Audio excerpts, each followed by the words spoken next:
Thank you for your interest in participating in the public comment portion of today's regular meeting of the Indian Trail Town Council. Please be aware that these meetings are recorded and can be heard by anyone through the internet. Comments are limited to 3 minutes per speaker. You may not give your 3 minutes to another speaker to increase the person's allotted time.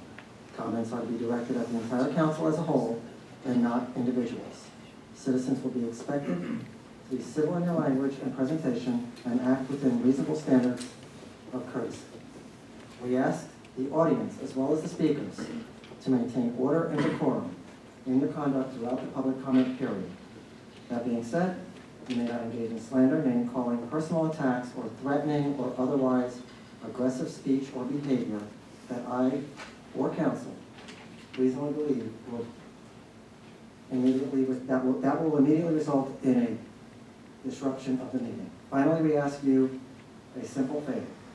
If you have a grievance, concern, or complaint related to a specific town employee, we respectfully request that prior to airing your grievance here during public comments, you first contact the town manager, the town attorney, or one of our council with your concern. We respect your right to be heard, and we ask that you respect our town's employees' right to be fair, to a fair hearing on your grievance. At this time, first public speaker, Ms. Gilly. Once you state your name, and time will begin. Meg Fielding, 1011 Council Fire Circle, Indian Trail. My husband and I attended a meeting for the State Transportation Improvement Program, STIP, on Tuesday, June 19th in Alvarez. They're working on a 10-year schedule for projects for NCDOT that is updated every 2 years using a data-driven process called prioritization, as well as financial information and status of pre-construction activities. The current cycle to update the STIP for the years 2020 to 2029. On April 3rd of this year, NCDOT released the data scores for more than 2,100 highway, aviation, bicycle, pedestrian, transit, rail, and ferry projects evaluated for the 2020 to 2029 STIP. All of these projects were on view at this meeting on an interactive map and are available at the following website, which is ncdot.gov/strategic transportation investments/2020-2029. It's a very interesting meeting. There's a 30-day public comment period from June 4th through July 9th. During that time, NCDOT's 14 divisions will receive public comment on how they plan to rank regional and division projects. This ranking involves assigning local input points in accordance with each division's established methodology as required by law. NCDOT wants to hear from community members about transportation projects that they think should be top priorities in the 2020 to 2029 State Transportation Improvement Program. The public can provide feedback in person, in writing, or online.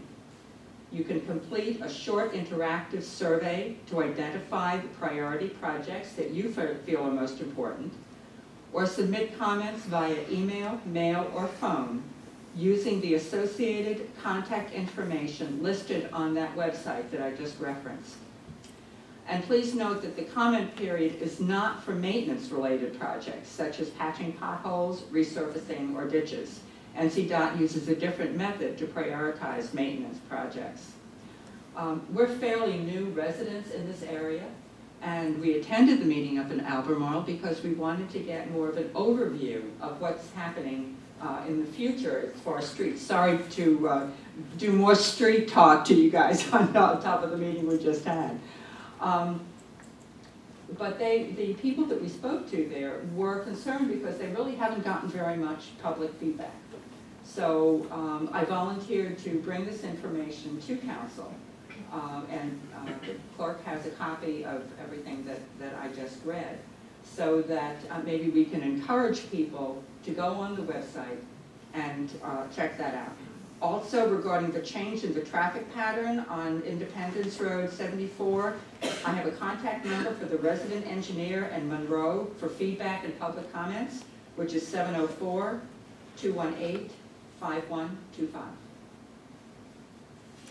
Thank you. Thank you.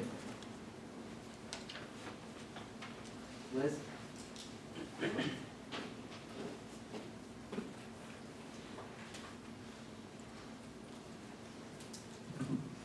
Hi, I'm Elizabeth Benavides. I live at 4005 Magna Lane, Indian Trail. A couple of things I want to address with the council, but one of them I'm going to be leaving until the next council meeting because I'm waiting for some things I'm not totally prepared that I want to present to council and to Union County Sheriff. But we'll get there. I just didn't want you to think I'd forgotten about you.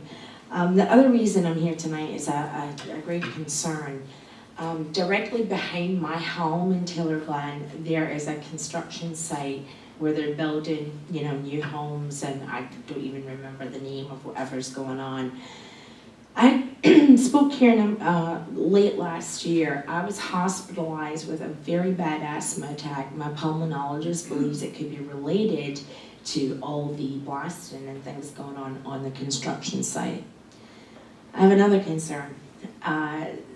A few days, well, it's been going on, where my neighbors and I have been coming outside and feel like we've been in the middle of a sandstorm. It has been documented with pictures, with video, what we're having to endure. Our health is in jeopardy, our neighbors, our children, our pets, all of it. I do have on my phone comments from the neighbors in Taylor Glen on our Facebook page. Just last week, I ended up at doctor's, very, very sick, coughing and choking. They run tests, they tested me for strep, for flu, for mono, and everything came back negative. I also was having a lot of pain in my right hip that started the night before. So my doctor sent me to the ER. It was diagnosed that I have torn the muscle inside my hip socket. And today I met with my surgeon as a follow-up. I've had no accidents, no falls, no bumps, nothing. When I asked them at the hospital, how could I possibly have done this? And they said, judging by the excessive coughing, that could be what the problem was.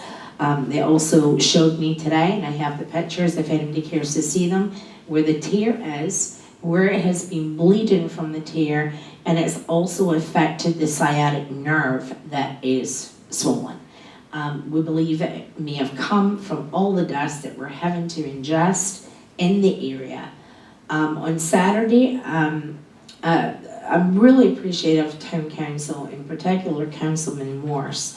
When I called him on Saturday, he was on site to inspect within 15 minutes. Our HOA president also joined us, where he relayed how he'd driven up our street and couldn't believe just how bad everything was. Our cars, our homes are just disastrous inside of our homes, and my concern is our health is in jeopardy due to them not paying due diligence to what they need to be doing. Okay, thank you.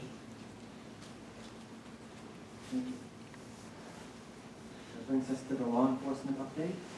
Captain